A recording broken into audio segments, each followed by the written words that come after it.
السلام علیکم۔ Cross line میں خوش آمدید۔ جیسے کہ آپ جانتے ہیں، ہم پہلی ویڈیو میں بتا چکے ہیں کہ پاکستان کے حالات اس قدر بگڑ چکے ہیں کہ پاکستان میں مہنگائی اپنی آخری حدوں کو چھو رہی ہے۔ ایسی سچویشن میں ہم مہنگائی کے بارے میں بحث کرنا چاہتے تھے، لیکن افسوس کہ پاکستان میں خیبر پختونخوا کے دارالخلافہ پشاور میں ایک مسجد میں نماز ظہر میں بم دھماکہ ہوا، جس سے بہت سے افراد شہید ہو گئے اور بہت سے زخمی ہیں۔ جیسے کہ لوگ دیکھ رہے تھے کہ پاکستان میں سیاستدانوں کی تو کوئی دلچسپی نہیں تھی ملک کو صحیح راہ پر چلانے کی، لیکن ایسے میں ہم نے پھر دیکھا کہ پاکستان میں وہ علاقے جو پہلے بھی شورش زدہ تھے، جہاں پہ دہشت گرد حملوں کا شدید خطرہ تھا، آخر وہاں پہ دہشت گردوں نے وہ کر دکھایا جس کے لیے وہ کافی عرصے سے انتظار کر رہے تھے۔ انہوں نے بھی دیکھا کہ پاکستان کے سیاستدان سیاسی رساکشی میں ہیں، لہذا انہوں نے اس بات کا پورا فائدہ اٹھایا اور انہوں نے وہ کر دکھایا جو وہ چاہتے تھے۔ خودکش حملہ ہوا جس میں بہت سے افراد شہید ہو گئے۔ ہم مہنگائی کا رونا رو رہے تھے کہ مہنگائی کو کیسے کنٹرول کیا جائے، مہنگائی سے آخر ہم کیسے جان چھڑوائیں، لیکن افسوس کہ ہم نے ہمارے پاکستانیوں نے جان چھڑوا تو لی، لیکن وہ بھی زندگی سے جان چھڑوا لی۔ اتنے افراد شہید ہو چکے ہیں، یہ تو ابھی رپورٹ نہیں آئی مکمل، کیونکہ جو زخمی ہیں ان میں سے بھی بہت سے لوگوں کی حالت تشویشناک ہے۔ جب ہم نے آخری وقت تک دیکھا تو اس میں 35 افراد تقریباً شہید ہو چکے تھے۔ اللہ تعالیٰ رحم کرے، جن کے گھر والے شہید ہو چکے ہیں یا جن کے زخمی ہیں ان کو صبر عطا فرمائے، تاکہ وہ بھی اس درد کو کنٹرول کرنے میں صبر کر سکیں۔ اللہ تعالیٰ سے تو ہماری یہی دعا ہے۔ باقی مسئلہ یہ ہے کہ جس تکلیف سے کوئی گزرتا ہے اس کا اندازہ تو اسی کو ہوتا ہے جو اس تکلیف سے گزرا ہو۔ باقیوں کے لیے تو ایک یہ خبر ہوتی ہے۔ ایز اے پاکستانی ہم آخر کب تک اپنے معصوم لوگوں کے جنازے کاندھے پہ اٹھائیں گے؟ ہماری پولیس تو سیاسی کھلونا بن چکی ہے۔ سیاسی لوگوں کے ہاتھ میں وہ ایسے کھیلتے ہیں جیسے کہ بازار سے بچوں کے لیے کھلونے خریدے جائیں، لیکن پولیس کا ہونا بھی ہمارے لیے بہت ضروری ہے، کیونکہ اگر یہ نہ ہو تو شاید جرم حد سے ہی نکل جائے، کیونکہ بہت سے ایسے حملے انہوں نے پہلے ناکام بنائے ہیں اپنی جانیں دے کر۔ لیکن جیسے کہ ہم دیکھ رہے تھے کہ خیبر پختونخوا میں آج کل نگران حکومت تھی، تو جس کی وجہ سے شاید وہ اپنی توجہ مرکوز نہ کر سکے سیکورٹی پہ۔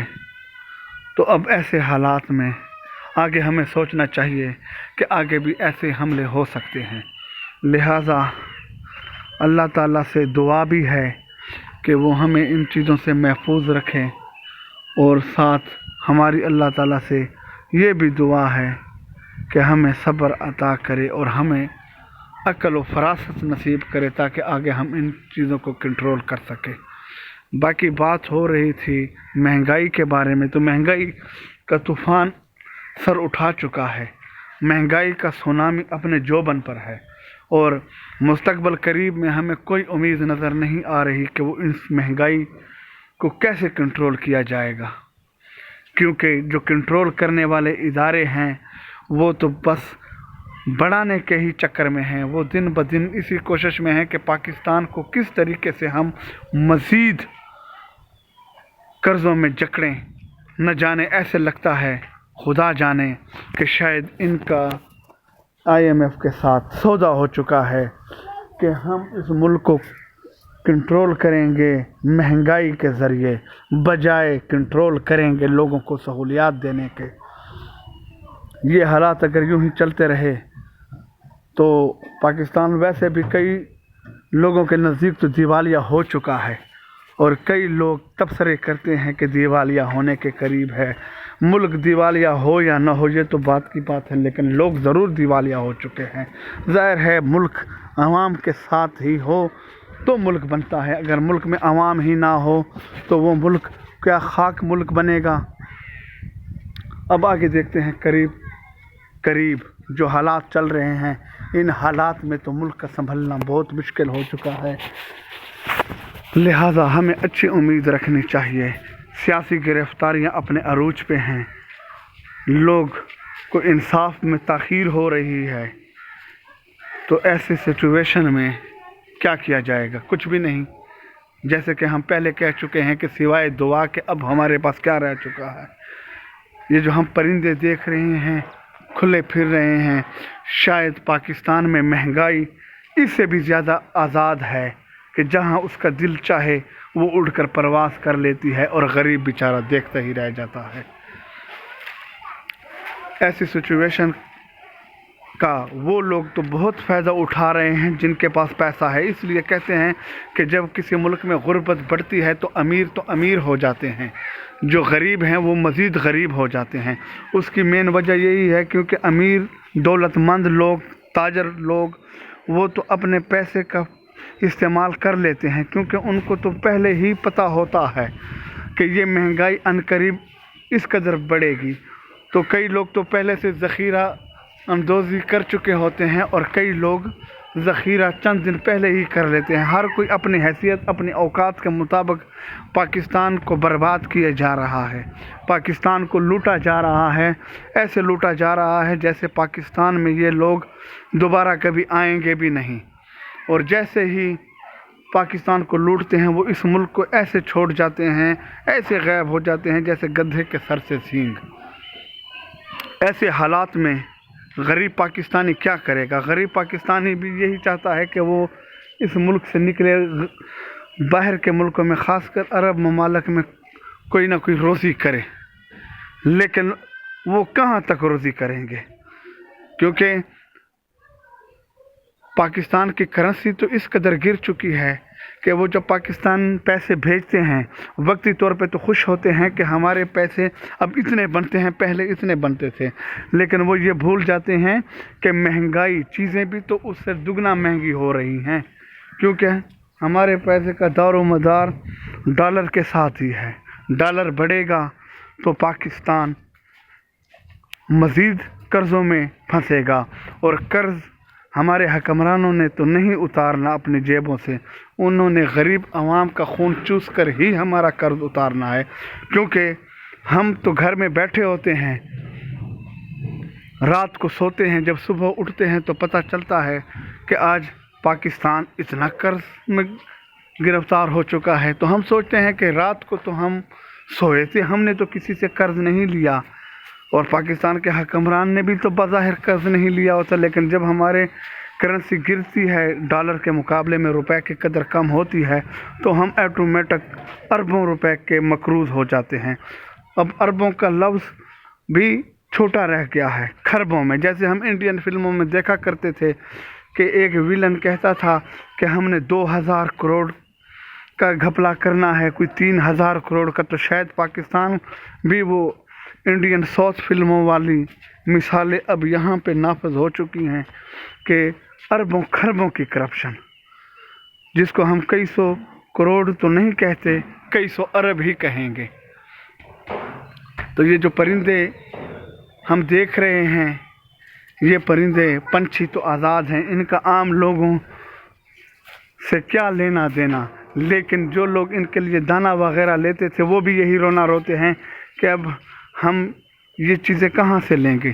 جن کی بھینسیں تھیں وہ کہتے ہیں کہ گھاس کا ریٹ اتنا بڑھ چکا ہے، دودھ میں تو ہم پیسے پورے ہی نہیں کر پا رہے، تو ایسے حالات میں آخر کیا کریں؟ تو کچھ لوگ تو صبر کا پیمانہ ہاتھ سے دھو بیٹھتے ہیں اور دودھ میں ملاوٹ شروع کر دیتے ہیں، اور کئی لوگ کہتے ہیں کہ نہیں، ہم ملاوٹ تو نہیں کریں گے لیکن دودھ مہنگا بیچیں گے۔ یہ حالات ہیں پاکستان، اس ملک، اس ہمارے وطن عزیز کے، کہ جس کو لوٹنے میں کسی نے کوئی کسر نہیں چھوڑی، اور آج ہم اس کا خمیازہ ہم غریب عوام بھگت رہے ہیں، کیونکہ امیر لوگوں کا خاص کر حکمرانوں کا تو پاکستان سے کوئی لینا دینا ہے ہی نہیں۔ بس ہم دن رات سنتے ہیں کہ اسٹیبلشمنٹ اس کے ساتھ ہوگی، اسٹیبلشمنٹ اس کے ساتھ ہو گئی۔ کبھی کسی نے یہ بھی سوچا ہے کہ اسٹیبلشمنٹ عوام کے ساتھ ہو گئی؟ کبھی ہم نے یہ بھی سوچا ہے کہ سیاستدان عوام کے ساتھ ہو گئی؟ آج سے وہ عوام کے مسائل حل کرنے پہ توجہ دے گی؟ نہیں، ہم یہ ہرگز نہیں سنتے۔ اگر ہم سنتے ہیں تو یہی سنتے ہیں کہ آج پاکستانی روپے اتنا گر چکا ہے، پاکستان کی کرنسی اتنی گر چکی ہے، سونے کا ریٹ اتنا بڑھ چکا ہے۔ اگر پاکستان میں بڑھتا ہے تو صرف یا تو قرض بڑھتا ہے یا مہنگائی بڑھتی ہے۔ کبھی ہم نے یہ نہیں سوچا کہ پاکستان کے وسائل بڑے ہیں۔ اب کیا کیا جائے اس پاکستان کا، اس ملک کا تو اللہ ہی حافظ ہے۔ اللہ تعالی ہم پہ رحم کرے۔ تو ہماری ان لوگوں سے التماس ہے جنہوں نے ہمارے چینل کو سبسکرائب نہیں کیا، ہم ان سے گزارش کرتے ہیں کہ آپ سبسکرائب کریں تاکہ ہمارا حوصلہ بڑھے۔ ہم آپ لوگوں کے لیے ہی تو ویڈیو بناتے ہیں تاکہ ہم بھی کوئی دل کا حال آپ لوگوں کو سنا سکیں، اپنے مسائل بتا سکیں، کیونکہ ہر کسی کے مسائل تو سیم ایک جیسے ہی ہیں۔